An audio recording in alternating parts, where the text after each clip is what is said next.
The Specialist Film Will are back, and today we are covering a little bit more of the Traitors, and we thought we'd add a little fun spin to this. This was an idea that we got last time. We were talking about how to fix the Traitors, and we said to ourselves, what roles could they include in the Traitors from One Night Ultimate Werewolf that could potentially work and make the game a little bit more fun and a little bit different?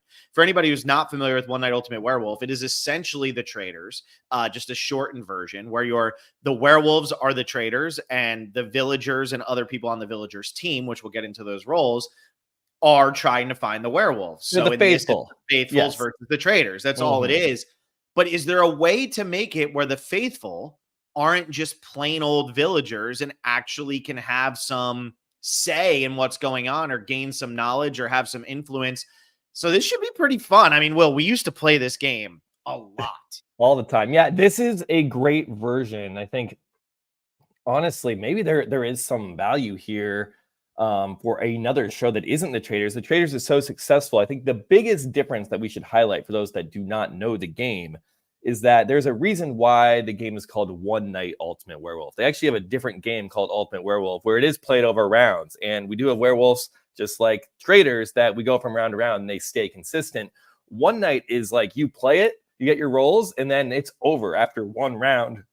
And that's what makes it so fun, because it's like there's a lot of chaos, a lot of wackiness. And hey, maybe that doesn't work on the Traitors. I'm curious still. I hope we don't go through these roles and just say, well, that would never really work. Especially they have a lot of expansions for this franchise, like One Night Ultimate Alien and Vampire. And I think they like have multiple phases. They add like a dusk portion in addition to night and day and like tokens. And a lot of this stuff will not work for TV, but I'm pretty confident we will find at least one gem of an idea.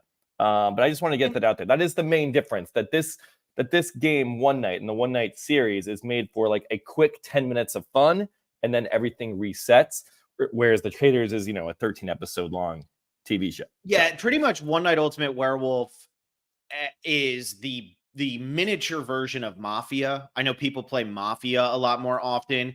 And the Traitors is essentially more of Mafia, but I was going through some of these, and I'm excited to talk about them because even if they don't work perfectly in the form they are, there is a way to tweak them, or even they're relevant for just like one episode, maybe, or something like that, which could be fun because the One Night Ultimate Werewolf idea is it's just 5 to 10 minutes of fun. Well, maybe these things can be introduced where if you win a challenge, you get to take on one of these roles in a unique way that can gain information or that can help you understand something or give you an objective that can win you some personal cash or something along the way or give you an advantage in the game. So I think there's something here for sure. It's just gonna be a matter of what. Yeah, and I think one of the biggest flaws that we have mentioned with the Traitors is that they have to fill out a full TV schedule of 13 episodes in order on the streaming service Peacock. In that you don't really know when the game should be a good game design of this type of format should be able to end at any point. And that what Werewolf does so well, or One Night Ultimate Werewolf, is that we have an ending. So it allows us to do all these kind of crazier things. And even like Mafia, if you play a real game of Mafia, that can end after a few rounds, and that's okay.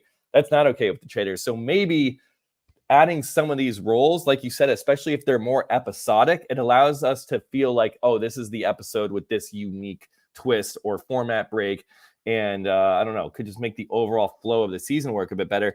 I think a great example of this is the Chalice that we saw Parvati do in season 2 with the poisoning. Now, that isn't a role in Mafia or Werewolf or anything like that, but that was a one-off episode format break that was super compelling and done really well. So I do agree, Phil, if we can find these kind of one-off that we're not adding like 5 or 6 roles to the entire game that's going to spin over the course of the season and overcomplicate things and over just, blur all the lines of who's doing what and switching and all that. We just want to find like, maybe 1 or 2 episode long little segments that would really spruce up the show. So how do you want to do this? Should we go in order of the wake up? Should we start with the roles who don't wake up? Like, I want to. I actually start with the original package. Yes, we'll start with the original package. Not going to go into Daybreak or anything yet. Again, maybe you've done a little bit more looking through these. I'm kind of just going from memory at this point. We have these up, and we're going to go through them. I do want to start. I don't want to start doing this and have it be a dud. So I want to start with one I actually think would be a winner. And this would be the Tanner role.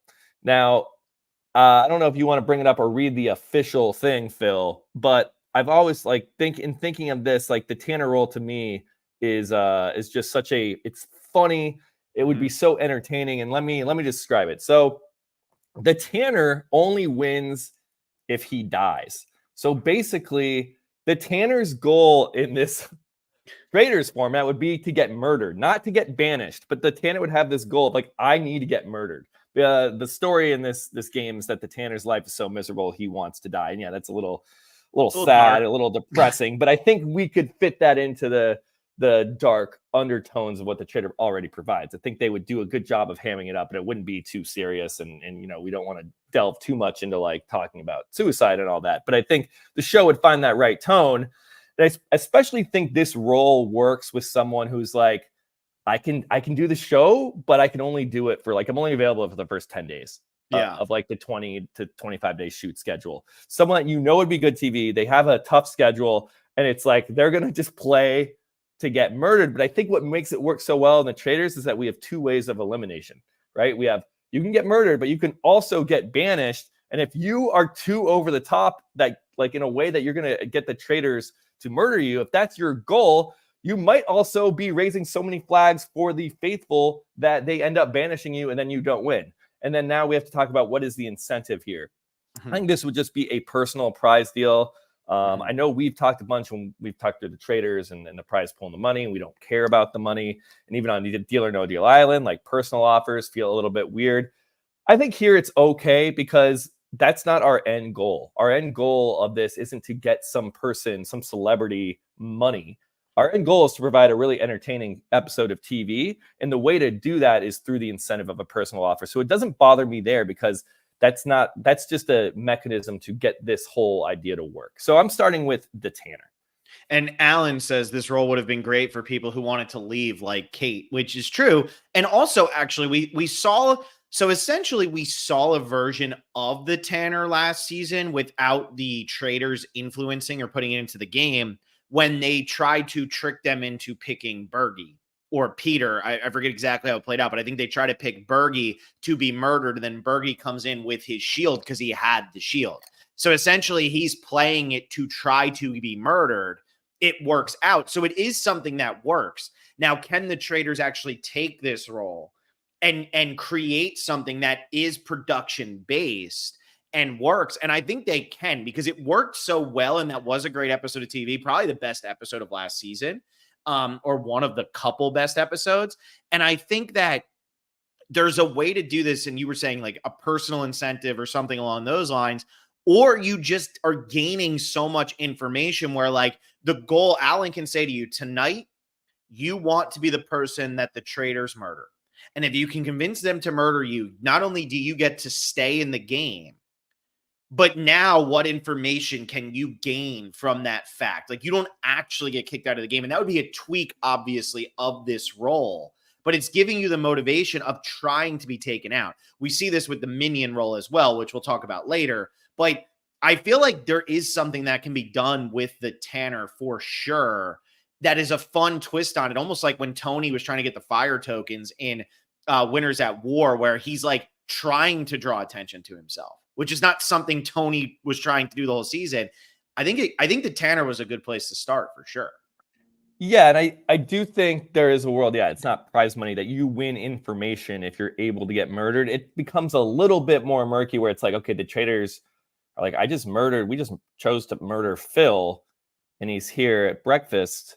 What's going on there? There wasn't a shield available, or maybe there was, and then we have this shield thing, and then it might, I don't know, it becomes a little bit convoluted. I kind of like Odette. I think this is a good one. I kind of like the idea to stick really true to the Tanner story that he actually, or she, if it's a woman, that they actually want to die. Like that is their goal. They want their lives to, I want to be murdered. There's something very funny and unique about that idea. And again, it pairs so well with someone who's like, yeah, I can only do the show for the first 8 to 10 days or something, where it's like we enter and it's like, my goal is to get murdered and I get 50K if I do. And if I don't, I have to leave without anything. And like, I think it's just a little side mission that would just add so much levity and fun to this. So yeah, read this one, Phil. Yeah, and Oded says, what if the Tanner gets voted out and he takes the entire pot with him, and then the pot starts over from zero? I think that is a way they could do this. Where to do that, you'd really need a time limit though. Like you need to do this by the fifth night, the fifth murder, you must do it. Because if you go too late into the season, you're like, okay, I'm just gonna play a normal game and then murder me at final 5, and then there's no more time to make up that pot. We have the winner basically of the season is the Tanner. So yeah, that could work, especially if they're sticking with the pot mechanic, which we. But I really like what you said, where it's like it does add such a fun element, because when you think about this, like if somebody comes into the game and they go into that thing and it says your goal is to be murdered within the first 5 episodes, and you'd win $50,000 or something, it's like, oh shit. All right. It's just a fun little wrinkle. And it's just like, again, like we don't care if this person really gets $50,000. We care about the result of seeing what they're going to do to get themselves murdered without getting banished, which is just a fine line there. So, and maybe if they go past the time, and like maybe they get past the 5 episodes, now they just play as a normal villager for the rest of the game. A normal faithful. Yeah, maybe. I mean, that's kind of going into my theory of this is someone who is really tight schedule wise with casting. Like, can you imagine? I think like Dr. Will last season, he had that like terribly tiny role of like guest hosting a challenge, and it fell completely flat. Like, could you imagine if he was just like, yeah, I can only be here for 7 days? Yeah. And they do that instead of wasting him. And then he just goes because he has other things to. A lot of the people, like there are so many shows right now casting people that are former reality stars. We see very few newbie shows getting fully off the ground lately, unless it's like a dating show or something. Especially for these competition shows, it's heavily repeat, TV personalities, and they are busy. They get booked up, and so this would just be a great way to get someone in that would otherwise not be able to do it. Yeah, no, I think that's a really fun point. And maybe then when they wake up after that last murder, if he doesn't get murdered, he leaves and the person who was murdered leaves. And maybe Alan keeps it very vague about, oh, so 2 people are gone.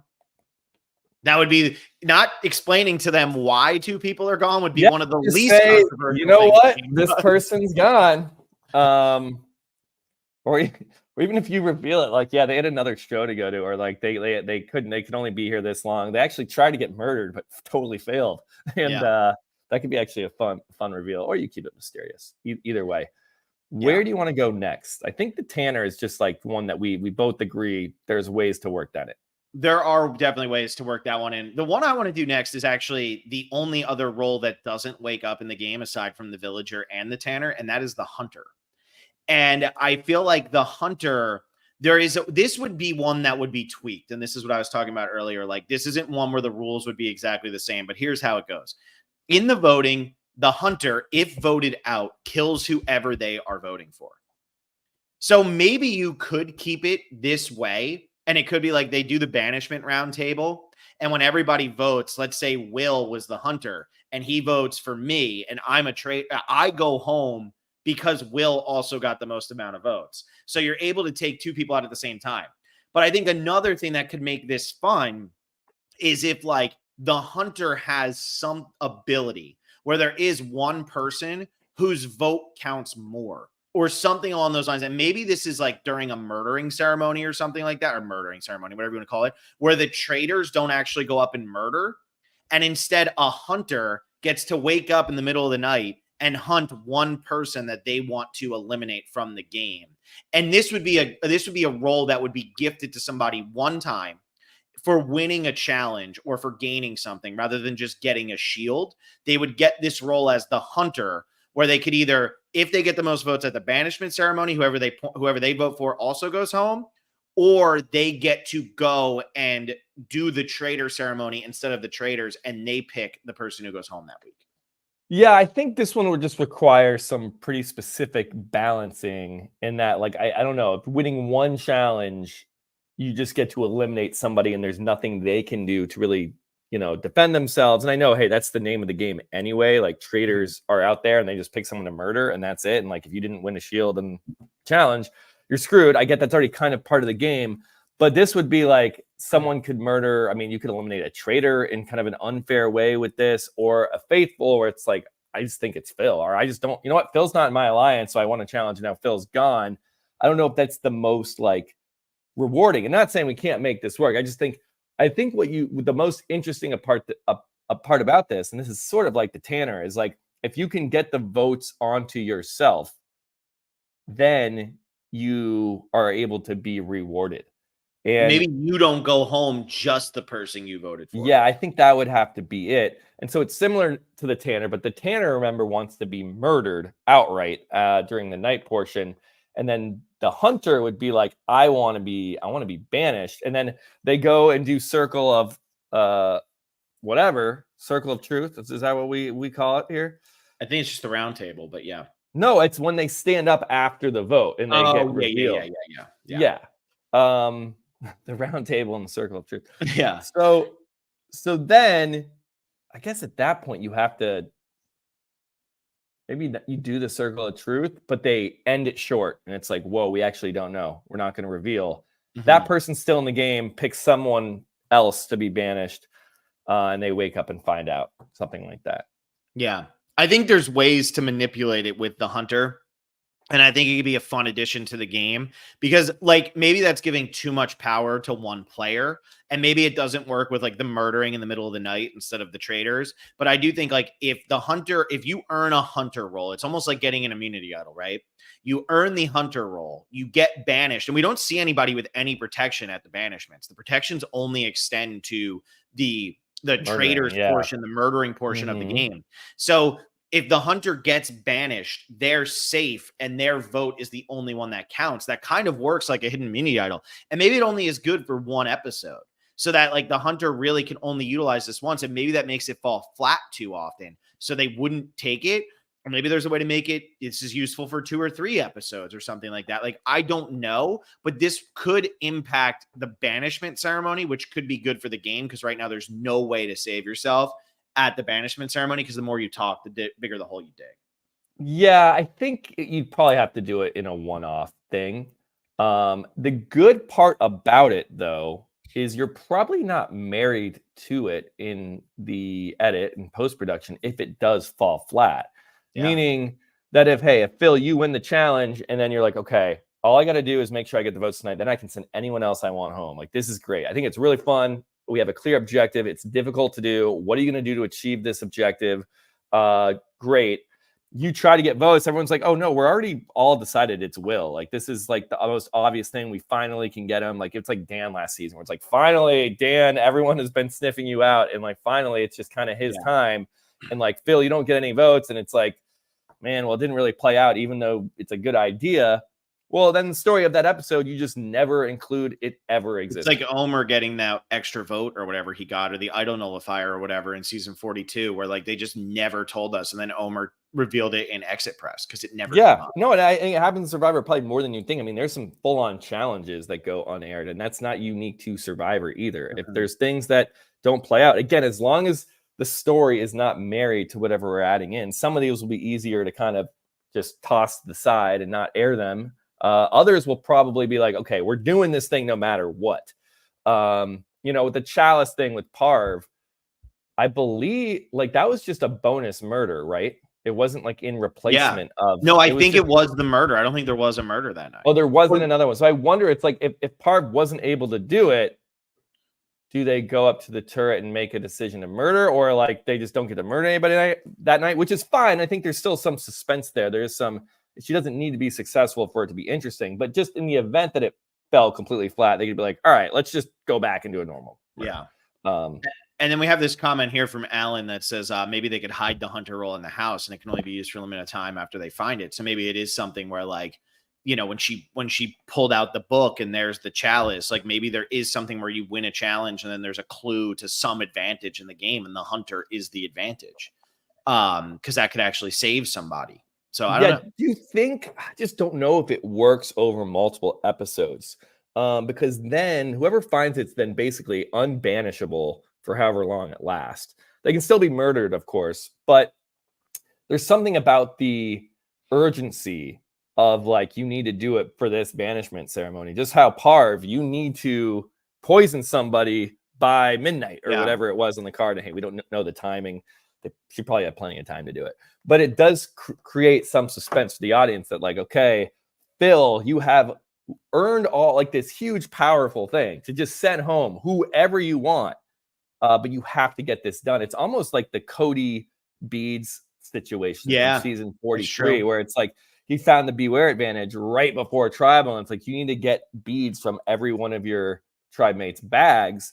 And he's wheeling, dealing beads. And then we have that suspense of, is he going to accomplish his goal? And we actually go to tribal council not knowing whether he even has his vote. And that vote is very important to the plan that we're at least being told. And maybe too, maybe the hunter doesn't even murder, but like maybe there is a way so you can keep the urgency on it of like whoever the hunter votes for at that banishment ceremony, they get some note that's like, you have been targeted by another player. Just to like put like some suspense into the game of like, what does that mean? Where the hunter is like, I'm hunting you. Well, that is interesting. I don't know about like creating a new role for it and naming it and calling it, but I do think there's something like whoever the hunter voted for at that banishment ceremony is gone. So then we're not doing a double step. Yeah, you know either they're gone or like there's a way to, or there's like a way to warn them like that you've been targeted by somebody here. Like I don't know, like maybe there's something more they can do that they can build up the story of like whoever the hunter picks, now their days are numbered unless they can figure something out because the hunter is hunting them and has singled them out. So whoever they vote for at that banishment ceremony, now to stay in that game, like that person has to find something by the time something else happens, just to give more substance to the episodes. Yeah, and I don't know if this is, I mean, I feel like there are other roles where I can't remember. I don't know if I've even played all these expansions, but like I think there are certain roles where it's like you need to eliminate this role, like find out who it is and eliminate them. That's your winning condition. Again, I can get a little bit convoluted, but if I am like, okay, I need to take out the troublemaker or something, that's another role, then I have to then deduct who that is and eliminate them. I don't know. That could be, we could be getting too far away from Traitors versus Faithfuls, which is something we actually want more of. And when we were discussing how to fix the show, that we don't want it to be about alliances. We really do want it to be about the two teams and the players and the roles and them like living up to like being an actual traitor or being an actual faithful instead of kind of gaming how it all works. But yeah, there's something there with the hunter. Let me jump in here and say a couple that I think never work, just because we're 20 minutes in. We've only talked about two roles. I think a couple, the drunk, I don't think works. It doesn't even really work in the regular game. I mean, it's always fun when you include the drunk. The drunk just switches two cards and never without looking at them, right? So it's just like no. So the drunk wakes up and exchanges their card with a card in the center. So they know they put the drunk card in the center, but they don't know what they have. But they don't know what they are. No. Right. And that's all about switching roles and cards. And I think there are actually quite a few of those roles. So yeah, anything with like switching cards. We don't have cards here. I mean, I guess technically you could have like envelopes or paper, but that's not really part of, the format of the show. So yeah, anything with switching. So the troublemaker is another one we can rule out, which basically the troublemaker will switch to other players' cards without looking at them, right? Yeah, and they can't swap their own. But again, and this is coming down to like, is there a way that you can finagle some of these? Like when we talk about the robber or the seer, I think there is a way that you can finagle those that makes sense. But with the troublemaker, I don't think it makes sense. The insomniac is another one. When the insomniac wakes up, they look at their card to see if it has been changed. So like when you're playing faithfuls versus traitors, the insomniac can't really do much. The only way the insomniac can really help is if they get to wake up in the middle of the night and see one of the traitors. But then that's such a disadvantage. And that's more of a seer role too. Yeah. Which we'll talk about because I think there is something there. And then another one that I just want to quickly say, no way, is the doppelganger. I hate playing with the doppelganger. We never play with it. It's too convoluted, right? Too convoluted. When the doppelganger wakes up, she chooses someone's card to look at. She does not switch cards with her target. She has now that role and copies that role's win conditions and abilities. Her actions change depending on who she sees. That one is just so damn complicated. And it's too much going on, and that just wouldn't work, especially if roles. And this is something else about the game of One Night Ultimate Werewolf is that part of the fun, and as you can tell through so many of these roles that we're going through, is figuring out what card you have when you wake up, because there are so many roles and ways for your initial role to switch. And that's fun to play as a player. You know, you have 5 minutes, everyone's talking. Well, I was the troublemaker, I switched you two, but it's like, is that person even like telling the truth? No, I was the troublemaker, and the werewolves making all that. Whereas, like, I don't know if that's as much fun to watch. And I think what's more fun to watch is people that know their roles, know their objectives, and then putting plans and emotions to achieve those objectives, instead of having the chaos and lack of information. And not that none of that can exist here. I mean, we do see the whole faithful team have a lack of information on who the traitors are, but at least they know what their goal is, and at least they know who they are. So I think, yeah, anything where players are like unsure of what their own win condition is, I don't know if that makes for the best TV, despite it being very fun to play. Yeah. And then another one that I just feel like we would always do just instead of with villagers, just because it's more fun, is the Mason. There must always be 2 Masons. When they are called to wake up, the Mason look around to see if there are any other Masons. If a Mason does not see another Mason, the Mason knows the other Mason card is in the center with the other 2 cards. It's just a faithful. Like, you're not doing much with that. It's just a way to give people a way of waking up so that there's not just so many villagers in the game, but it's essentially just a villager. It's a powerless card, so there's nothing there. So, yeah, I mean, I think there might be looking at this one a little bit more, because you were just about to move on from this, it seemed like. yeah, because I don't feel like there's really much to it, because all the Mason finds out is that the other, like, that there is another Mason or there isn't another Mason. I think there's something to be said, though, for a faithful having a guarantee of somehow knowing, okay, I know this person is a faithful. And I was going to kind of talk about that with the seer. So maybe the Mason and the seer kind of work together in this, because then the seer, when the seer wakes up, they can either look at a player's card or 2 cards in the center. So I was going to talk about that more with the seer than with the Mason, where it's like, there's something fun about the Mason where it's like, okay, so let's say we're both faithful, Phil, and we get, you know, maybe this is from winning a challenge, we finding in the house. Again, we don't really need to talk about how we introduce these to the game unless it's super specific, but look, you can get these in the game in a number of different ways. And that basically your goal, you know, each night you get to like make a guess at who you think is, you know, your partner in crime. I don't know. We could come up with a better name than Mason or partner in crime, but basically that we need to figure out who each other are, but you can't let it be known to any of the other players. So it's like, am I like winking at you throughout the day, Phil, so that we both write each other's, that we both guess? I don't know. There's something interesting about like finding your hidden pair. And then you get your, I don't know, you get some reward. Maybe you get a shield. I don't know.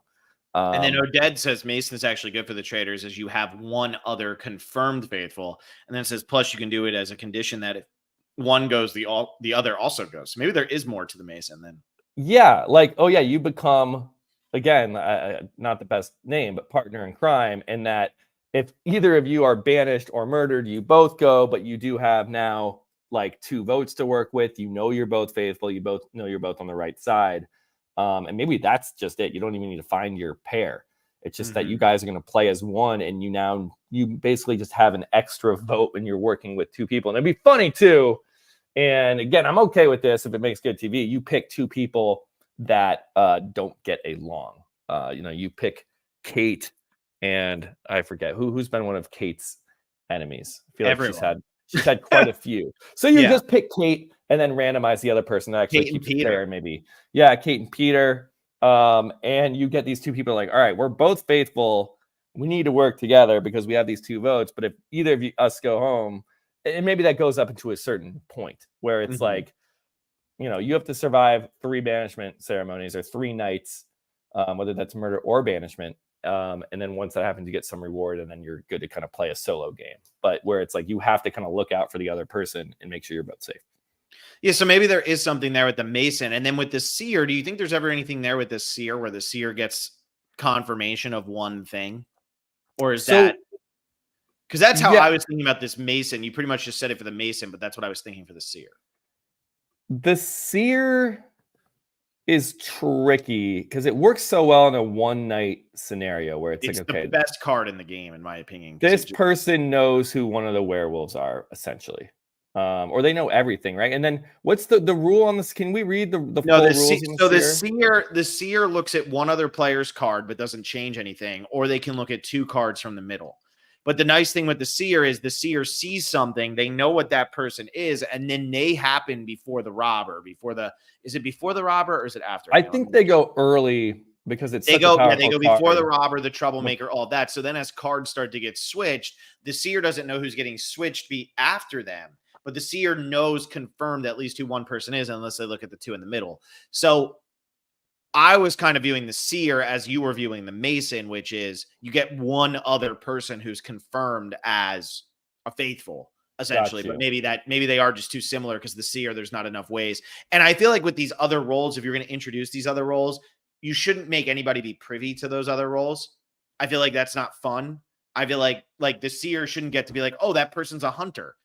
What does that really mean? I feel like the hunter needs to kind of be its one-off thing. Yeah, no, I think we need to keep all these at one-off. I don't know if we're combining a lot of these in, current, the same episode, even though, that is a very fun part of One Night Ultimate Werewolf is like the way these roles combine with each other. We're like, oh, and then people have gone crazy online being like, all right, if you get a 7-player game, use these 10 cards because these are going to give you the most fun and the most chaos. And then you can like up the level of randomness and skill and all that. So it is fun to combine them, but I don't think we need to do that during we've played some silly games where like literally nobody even knew what they were by the end. And you're laughing and you're having fun. Yeah, for sure. But it's just like, okay, that was just like a random fun 10-minute thing. And it's not going to give us a compelling story. Because it's like you play with 2 werewolves, a drunk, a tanner, a hunter, like, and then a troublemaker, a dream wolf. Like you have no idea what the hell you're doing by the end of it. The dream wolf will be fun to talk about.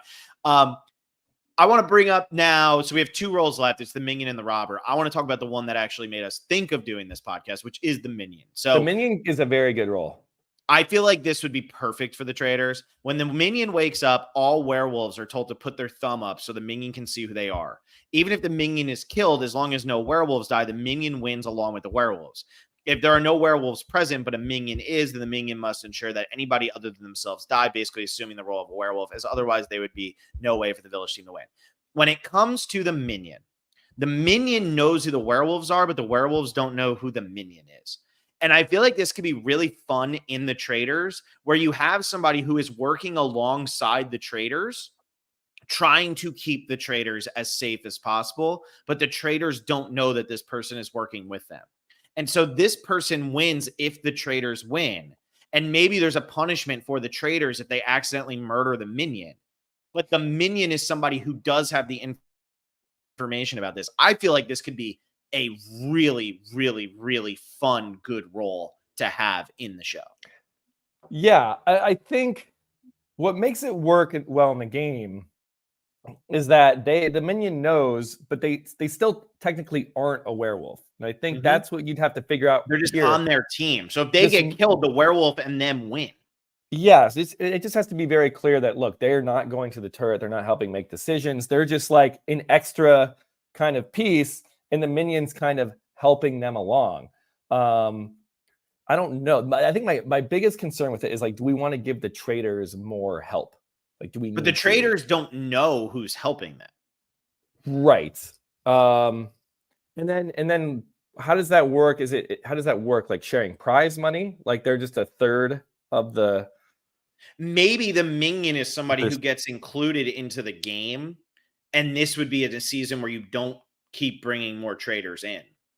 So like you start off with 3 traitors, and rather than bringing in a new traitor if somebody loses, maybe you start off with 4 traitors and a minion. So 5 of the 21 people are actually playing for the traitors team, but the minion's not getting to make the decisions. And no matter how much they try to influence it, it's like a little bit more powerless of a position. But every traitor can be eliminated from the game, and then Alan can be like, well, we're still playing. And like they could still win because they're not on the village team. Yeah, and I think we'd have to be clear too. The minion would have to do enough though. Because like, what if you're the minion and you get yourself killed like episode 5, and then the traitors win in episode 12 or like the finale? Whatever. I don't think if you're the minion, you want to die. I think if you're the minion, you're just. I think right. Like, I'm just saying, but technically, you can die and you win. But I think in this you would lose. You're still trying to stay alive, but you're on the minion team. You're on the werewolf team, the traitor team, instead of the faithful team. That's so all. You still have to make it to the end. Yes. I feel like you have to make it to a certain point and then you can die. like if you make it to the top 6 and the Traitors win, you also win. Something like that. Something or like else that. or else because you have to if or your maybe goal you is for the become a Traitors. traitor at some point. Like if you're a werewolf long enough, or if you're the minion Yeah, long that could enough, be then it. you Like get to become a traitor.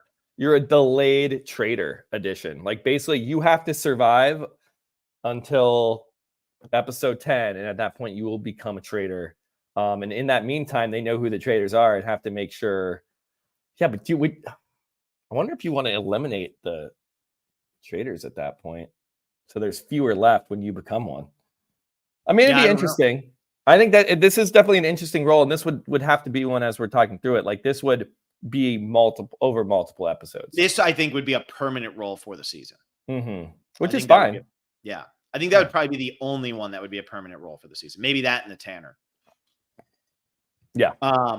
Okay, so then we have the robber. Now, obviously, with the robber in the game, when the robber wakes up, they can trade their card with another player's card, then look at their new card. The robber will not wake up again if the role they view is called. So like they get to look at it, but like if they pick up one that comes later, they don't get to look at it. It doesn't matter for the traders. The robber, it doesn't work necessarily with the way that it works, I don't think, in One Night Werewolf. But I think there's something to be done with a character like the robber in what the Traitors is doing. And maybe they would just tweak it a lot, but there is definitely a way to make a player on the show have another role that they get to do. Or like that where like they're stealing from the traitors, or they can prevent a traitor from going up to the turret or something. Like there could be something that the robber could do in this game that's not just switching roles with somebody. So you like this more just the name of the robber? Yeah, I think nothing to do with the actual role in the game. Also, we probably should have done this way earlier. Maybe for people who don't know the game, I think we should have given some. I mean, we kind of talked about it. It's one round of Mafia, but basically everyone just is dealt a card. It's literally like I said, if you're playing with 7 people, you have 10 cards. Everyone gets a card, and then there are 3 left in the middle. So not every role. Not everybody gets every role. And then as Phil mentioned, like some roles allow you to look at cards in the middle or swap cards out from the middle, trade cards. So people are like not every player, but a lot of roles are gathering little bits of information. And then once, and this is all done when people's eyes are closed. This is at night. One Night Ultimate Werewolf. This is like, in the Traitors when everybody's sleeping and the Traitors go up to the turret. Then everybody wakes up and you basically talk for 5 minutes trying to be like, okay, well, I saw this card was here. And then you're basically calling people online. Everyone yells at each other, accusing people. And then you vote to basically murder somebody. If you murder a werewolf, the villagers win. And if you murder anyone but a werewolf, the werewolves win. So if that wasn't clear, I know we had said Mafia, and most people understand that. And hey, if you're listening to this podcast, you probably have some idea of the game and you get the traitor, but just wanted to quickly give like a more mechanical overview because some of these roles, it's a lot of card movement stuff. Yeah. So for me, I just like the idea of a robber in the building, not necessarily though with the rules that are on here, but I think that would be a fun thing of like somebody gets to steal power from somebody. Maybe it's like you can steal the traitor role from somebody. So you have somebody who is a traitor. Like let's just say, it's Phaedra last season's a traitor. And then if you're able to pin who a traitor is, you'd have to do this pretty damn early. And maybe you only give the person like 1 guess or 2 guesses, that you will steal their role essentially. You probably have to die though. Like if I steal Phaedra's role, I'm now the traitor. She's now a faithful. Phaedra now knows. Is anybody really going to believe that Phaedra was a traitor, though? Or Phaedra was a traitor who became a faithful? Probably not. And also, Phaedra still has to figure out who that traitor is. Because if you steal the role and Phaedra doesn't get to wake up the next night, and this other person just goes in her place, she doesn't know who that other person that's right. She doesn't know who the person who stole her role is. She will know, like, let's just say. She could just be murdered, too, though. Yeah, let's just say it's Rob it's Parv and Dan. Okay. She now knows that those 2 people are traitors. Now she's faithful. That becomes a little murky because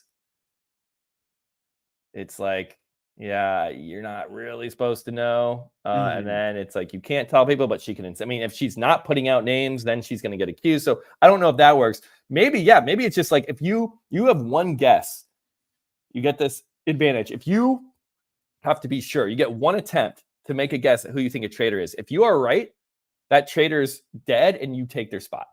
Mhm. I think that could be fun. I think that could be fun. I like this idea. I think the robber does I don't. work. Again, in this that has sense. nothing to do with the robber. Yeah, it's not really that, but it's kind of like that title of role makes Right. sense. You're for that. taking someone's role is where we're Yeah. deriving the idea from. So you are saying, okay, I am like 90% sure Dan is a traitor. Boom, you write Dan's name. Dan's killed. Everyone would be so confused. Everyone's like, wait a second, Dan was 100% traitor. And yeah, that could be really fun. That could like be that really, one. really fun. Mm-hmm. And then that makes the traitors have to play the social game with everybody even more so, because you don't want to be the person who's getting, your role stolen. Not that they would know, but like, it's kind of like punishing Andrew Savage for putting out Lil. Yeah, and imagine it's somebody too who's been like one. Like, imagine if this is John from last season, who's just like the 100% faithful guy, and then now all of a he sudden gets he's a this traitor. role, and then he becomes a traitor. Again, I don't want to make it too easy for the traitors, but hey, we're 2 seasons in, and we have 1 win from each team. So, and we're just trying to make this fun. Damn it. Yeah, I mean that's what we want to do. We want to make it more fun, and I think we need a better name than the robber. I agree. There's probably a better name there, but the robber is what made me think of these moments here. Right. So just to run through, because this is the original game, and I don't feel like there's as much available in the future games. I kind of forget the bonus. Yeah, I knew we were going to spend the most time on this one. So just to review, the doppelgangers and no, the minion, yeah, Mason's probably the seer. Not really. The robber, yes, a very loose interpretation. The troublemaker, no. Drunk, no. Insomniac, no. Hunter, potentially as like a one-off. And then the Tanner is just like a yes, that would be fun. Yes. That's pretty good. I think we got like good. We added 3 or 4 roles, maybe even 5. Like yeah. Let's move on. Let's do Daybreak. Okay. I'm going to share my screen so we can look at some of these. I was not able to, for whatever reason, could not find the PDF of the original roles in the original game, or this PDF of the rule document. So I am going to share this so we can, if you're on YouTube, we can see it. I'm ready. This is Will's favorite. Dreamwolf is coming. That's Will's favorite. I honestly forget what Dreamwolf. I know it's a werewolf, but it has some sort of special powers. Okay, let's do this. It doesn't have special powers. It's stupid. Is this? Can anyone see this, or is this done? Can you zoom in a little bit? I can try.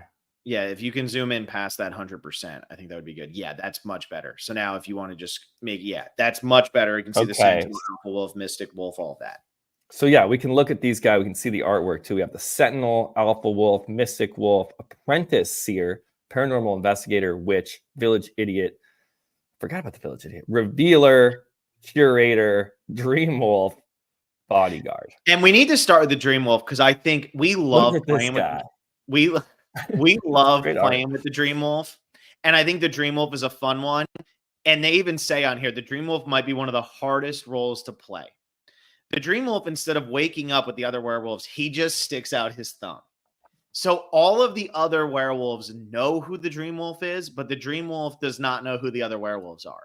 And we've talked about this a little bit of like, you have a group of traitors and they all know who each other are. And maybe there's a way to include a traitor who doesn't know the other traitors. Now, this is kind of like the reverse Minion, right? The Minion is somebody who knows who the traitors are and is working alongside them. This is a traitor who's kind of like a toothless traitor.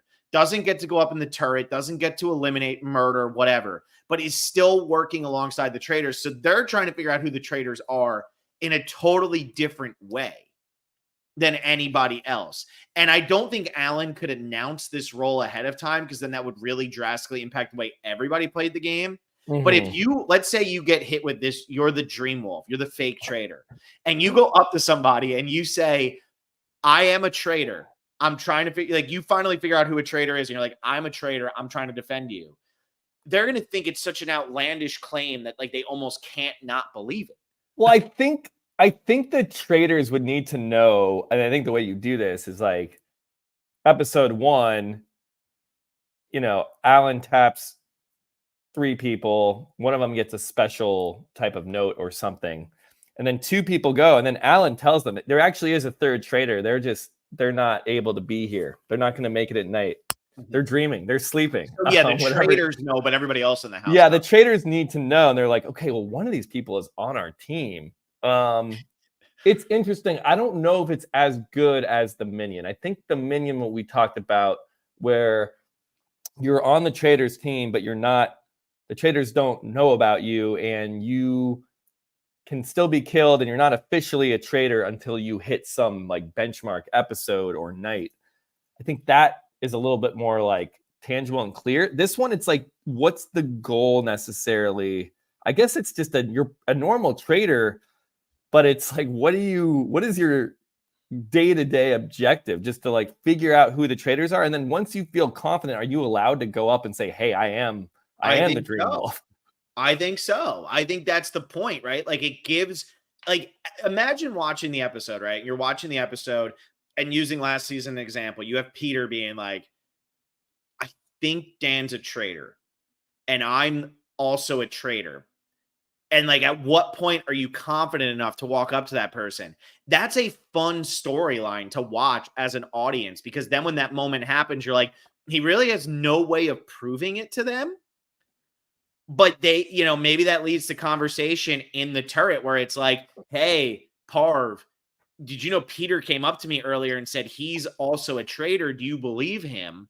Because Alan said there was a third, and it's taking a big risk if you're this character because you don't know.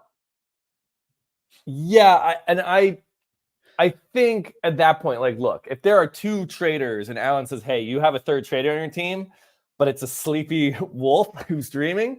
Well, again, we'll need a better name. Yeah. But, you get the point. You're told that. If someone comes up to you later, you're going to believe them.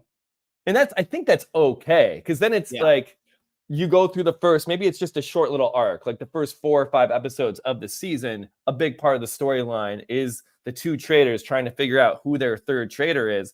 And that third traitor, this Dream Wolf character, walking on eggshells, being like, I need to figure this out, but I cannot go up to the wrong person and say that, or my game's completely screwed. So I think it's fine. Like, I think at some point, once they all know each other, that's fine. Because then we're just back to playing the traders, and it's just like a mini little arc, and it's not like this game-breaking thing that's going to change all the rules up until the finale. And like, Alan, this would be fun for a season. I think it would be really funny seeing the traitor trying to find who his allies are. Like, that would be really funny. Yeah, and I think this is fun game. It is fun. This is a really fun role. This is why, for me, I just think the name Dream Wolf is hilarious, and I really dig the art on the card. So I always liked using it when we played, Phil. But also, it was a really fun card to include. Like, it always made the game fun. Yeah. Yeah. So, I'm in on. Should we spend any time trying to name what's a better name? It's like a lazy traitor. The lazy traitor, the sleepy like traitor, the jester almost. Like the sleepy. Yeah, we are in a castle, so we can maybe theme it out that way. We do have a role, I think, called the bodyguard. Maybe it's like you have a bodyguard traitor, and they're always on watch. They're protecting you, but they can't be here to make kills because they're on duty. They're on guard. I don't know. A bodyguard, that seems like it fits a little bit into a castle. Yeah, I feel like the bodyguard will work. Actually, I think that role actually does work for the game, and we can talk about that one when we get there. But yeah, I think the Dream Wolf could be fun. I think it could work in this game. Again, you're not going to put all of these in, but I feel like the Dream Wolf could castle. Yeah. Let's look at bodyguard. Yeah. So when everyone votes, the player that the bodyguard points to cannot be killed. If that player received the most votes, the player with the next most votes, at least 2, is killed. Recommended for 5 or more players. That's not a problem for us. When the bodyguard is in the game, it is necessary for all players to turn their cards over right after the vote to see if the bodyguard is pointing to the player with the most votes. The bodyguard is on the village team. Okay, this is fun because this is basically adding a layer of an immunity idol or shield of some sort inside of a banishment, which we talked about how there currently is not a mechanic for that. Mm-hmm. So,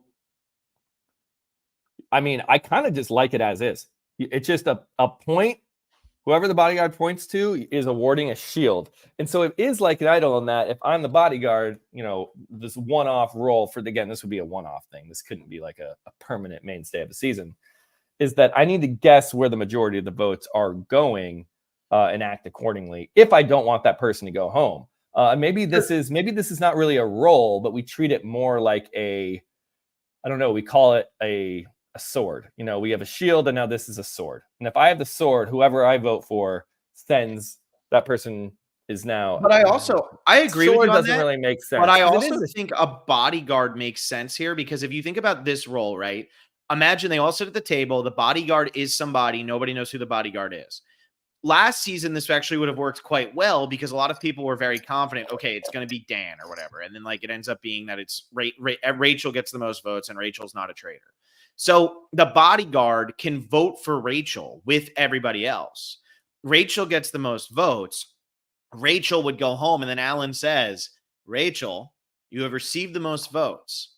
However, you have been saved by a bodyguard. And it's like, well, what does that mean? And then he could explain, like, one of the people who voted for you actually protected you.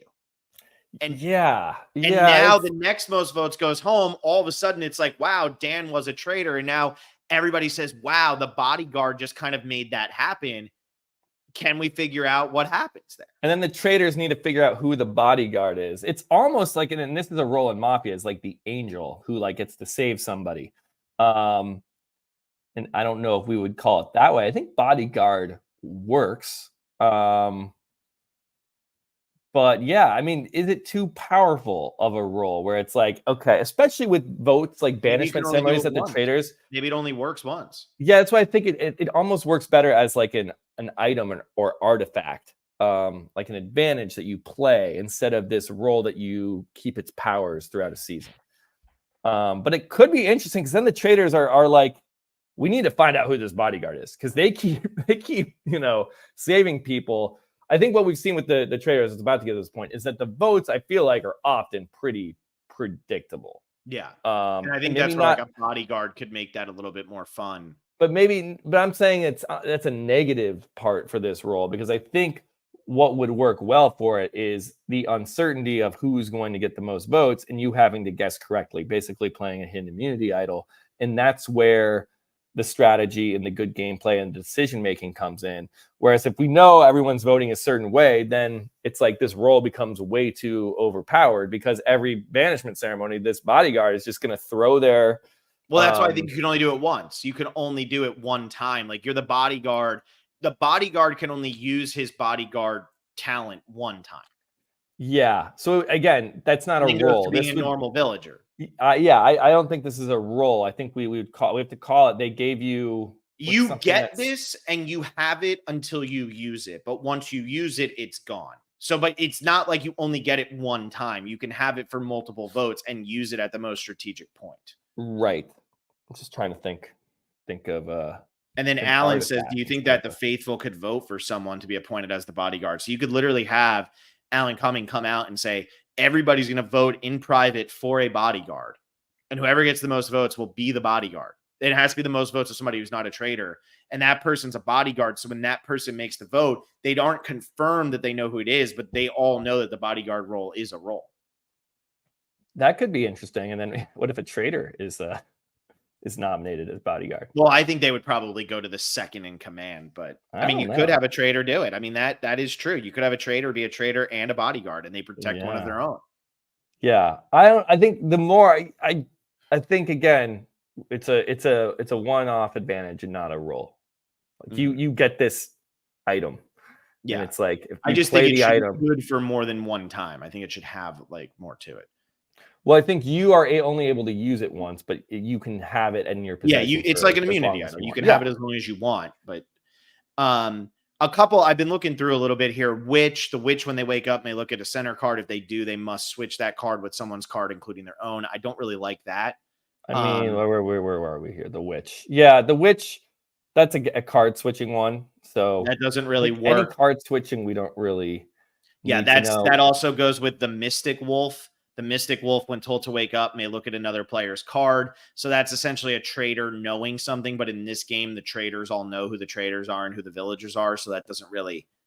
I feel like the Mystic Wolf, there'd be a better version of what they would do there. That would make that work. And then Alpha Wolf. Alpha Wolf is confusing to me based on how it's described on my website, where it's the Alpha Wolf in the game requires another card placed perpendicular to the center cards. This card is a known type of werewolf card. When the Alpha Wolf wakes up, they exchange that card with another player's card. So like they're essentially selecting somebody. Yeah, they're assigning. Yeah, you're adding that. Yeah, that's basically recruiting, which we've seen. Yes, so that doesn't do anything for me. The Sentinel. The Sentinel, I think, could be interesting. It just kind of feels like a shield, though. When they wake up, place a shield token on any player's card but your own. This prevents that card from being moved or viewed. So it has to do with viewing cards. But also, I feel like the Sentinel, it's a shield thing, and the shield's already implemented into the game. So I don't feel like this really adds anything to that. Well, maybe we call the bodyguard the Sentinel. And if you are the Sentinel, then it's basically you're like, by you casting a vote, when you use your Sentinel powers, you're awarding a shield, basically. Yeah, I think that works. And then bodyguard is the Dream Wolf. It's a bodyguard traitor. Maybe.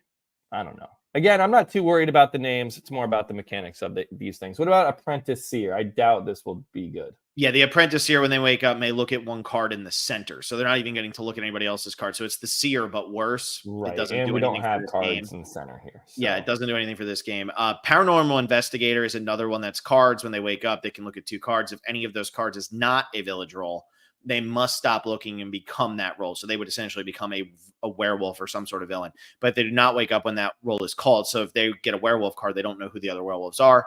The PI card now counts as that for switching purposes. So it's kind of like, again, you become something and then you start spinning it. But I don't feel like that works into the game. Right. And I think a lot, like this is an expansion pack here. And I think the biggest issue and the biggest critique of the original One Night Ultimate Werewolf was like, oh my gosh, I keep playing and like I got villager card again. And I got villager card. I got villager 8 times in a row. And you're just like, I'm a villager. And so like the villager team didn't have a lot of information because you don't wake up. You don't do anything as a villager. You're just nobody. You're a faithful in the Traitors. And so what they did was tried to make more villager roles that gave them ways of gaining information or actions to like mix things up, which was really fun.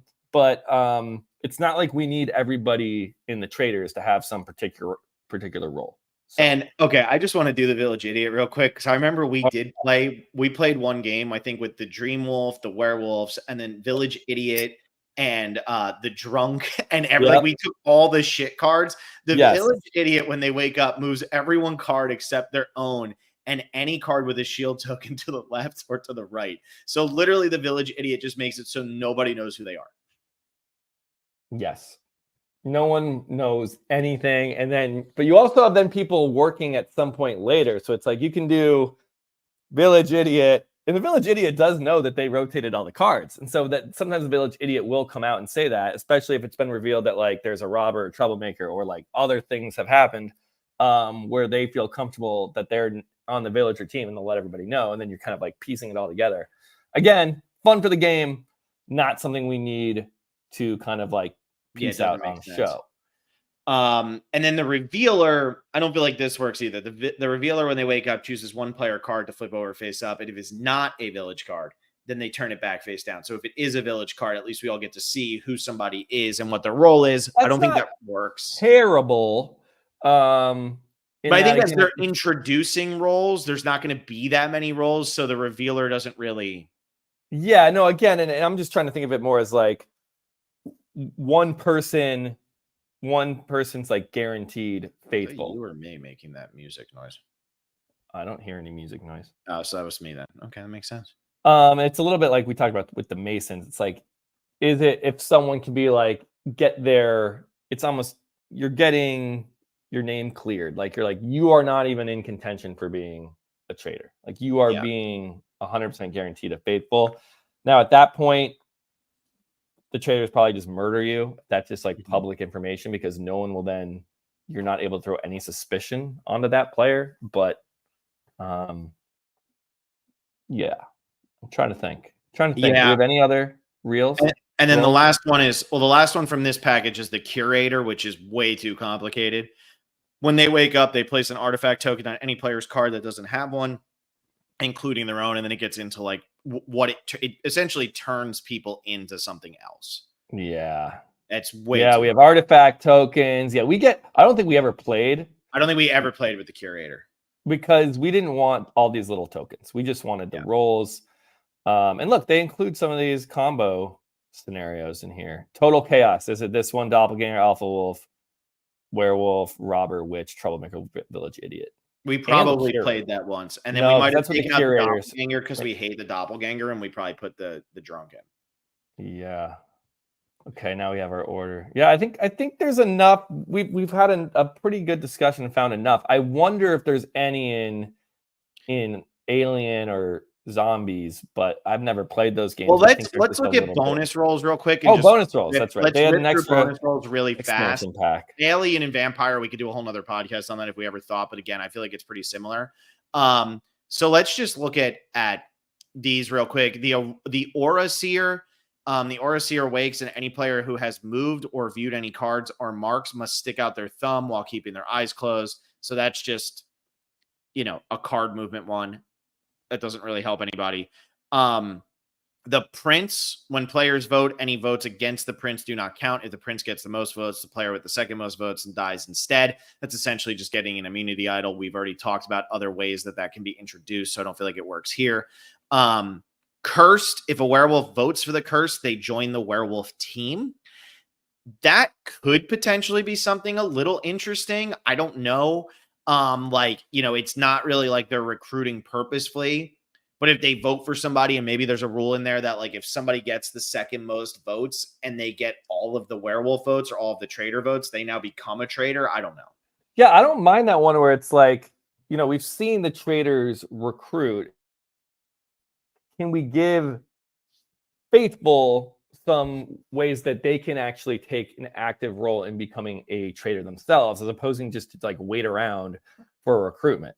And we already talked about one. What was it? It was like if you are able to guess who a traitor is, you eliminate them and take their spot. That was the robber variant we talked about, right? Yeah. This is a little bit similar to that, but this is instead of eliminating them, it's like if you vote for them, and in this would have to be a one-time thing. It's like you earn this thing. If you vote for a traitor tonight, you join the traitor team. I don't hate that. I think that's the good thing about it. I think it's really simple, it's really clean, and it doesn't break the game all that much. Also, you're rewarded some information here. So if I have this role or this advantage and I vote for Phil, and then I don't become a traitor, then I know that Phil is faithful, and I can go up to Phil, and maybe that's a little bit more like that Mason mechanic we were talking about, or the aura or the revealer or something where it's like giving the faithful some ideas of how they can, okay, that person's guaranteed good. And then it's not public information. It's just something that I know personally that Phil is definitely a faithful, and I can use that to my advantage in how I see fit. Yeah. Yeah, I feel like the cursed actually could work in this game for sure. It's pretty simple. Apprentice Tanner is essentially just the Tanner, but somebody on the Tanner's team. So I don't think you would need two Tanners. I think one is fine. That'd be. So you're trying to get, like, let's say it's Dr. Will in that example. He comes in, someone else is like, all I need is for Dr. Will to die. So yeah. The Beholder. The Beholder wakes, and the Seer and Apprentice Seer will stick out their thumb, and the Beholder will check their cards to see if it has changed. It's a card checking one, so that doesn't really help anybody. The Squire is essentially the Minion. The Squire wakes, and all werewolves will stick out their thumb. The Squire may then check the werewolves' cards to see if they have changed, so we wouldn't have that step. So it would just be the Squire knows who the werewolves are. If you are lynched, the werewolves still win. If there are no werewolves, you must have another villager die. So for you to remain alive, that is literally. I forgot that's what that's the word they use was lynching, because it's like a town, it's like a village, and there's a werewolf and infesting the village, and it's a lynching. I forgot about that terminology. That I don't think we've used that. Yeah. for sure. Then we have the thing that goes bump in the night. It just wakes up and taps a player on the shoulder. That's it. Love that. Yeah, wait, we played with that though. Yeah, it's weird. It's just like, why? Yeah, it's just like, so people little... know that you act like, somebody will know that you actually are what you're saying you are. Yeah, it's like guaranteeing, okay, and this is obviously the thing is on the villager team. Mm-hmm. Yeah. And I think then is there a role where it's like there's like a thing, but it's like an evil evil thing? I have no idea. Probably. Body Snatcher goes more along with the aliens. This one doesn't really work. They will exchange their card with another player's card with some restrictions, then exchange their card with a card from the center, or pretend to perform their action. So, like, this one doesn't really work. I don't get it. It's too complicated. Nostradamus. This one doesn't really work either. They can view up to 3 cards. If they see a card that is not on the village team, they stop and are now on that team. If you die, you will lose, but your team will win as long as their win condition is completed. You will tap the last roll you saw in the app, and it will be publicly announced that the team the Nostradamus has joined. We'll say it. Whoa. Whoa. Okay. All right. This is the last one here. Empath. The empath wakes, and the app will ask certain players to point in the direction of a player based on what the app asks them to. While keeping their eyes closed, the empath will see what everyone does. Yeah, app will ask players to point at the player who they think is the empath, is good looking, is suspicious, smells really good, is sharp dressers, awesome, blah, blah, blah. I don't know, man. I don't get that. Yeah, I don't think we ever played with that. Because you would have always been voted as stinky, and that's not good. That's why we never played with that role. That was the only reason. We didn't want to hurt your feelings. Exactly. I mean, again, a lot of this stuff is super, super fun. So doesn't mean it's for the traders, but we did go through a lot on here. I think we figured out a lot of roles. Do we want to do one more? I think the only thing we go through there, the curse was the only thing we liked out of that, right? Pretty much. What's the prince? Did we talk about the prince? The prince just can't be killed. So, like, the prince essentially is just an immunity idol. Second most votes is dead. That's right. So we kind of rushed through that one. Yeah, that's fine. Cursed is really the only one that makes sense with those extended roles. Okay. We also have, I'm seeing Family Man, Defender, Windy Wendy, Innocent Bystander, and the Sponge. But these look like they're for other packs. Sponge does not wake up at night. Players who point at the Sponge do not count. Because the Sponge has the most players pointing at him. The player who is pointing at the most after the Sponge is caught. I don't know. I think they're using different terminology. They get so unbelievably complicated. Which makes sense. I mean, it starts as a very simple, again, that's why I think most of the things we like are from the original game because they're more simple. But if you play that a lot, it can get repetitive and boring. And so you add more things, just as we've seen in, 46 seasons of Survivor. It starts so simple, and now we have all these complications. Yeah. So I think that's just the nature of any one of these kind of games. But good job, Phil. I think we did a good job here. I think we covered it. The fantasy answer says, "Hey, specialist, it's blank from 47. I hope you'll have me on for a postseason recap. Love the show and can't wait to see your guys' draft." Email us. Tell us who you are. I want to know. Email us. Yeah. I feel like your money where your mouth is. The fantasy answer. You said this last comment come up, and it's. I mean, I haven't looked at the 47 cast because it's not out yet. I mean, we're waiting for that last person, and then we'll do a podcast. Yeah. Well, maybe we can contact this person and we can find out who the last person is. You can just tell me who it is, and then we can just do it. There we go. Well, thank you for listening, whoever you are, and hopefully you did a good job on the show. Hopefully. All right, everybody. Well, thank you so much for listening to this. This was a fun podcast. I really enjoyed going through all of these.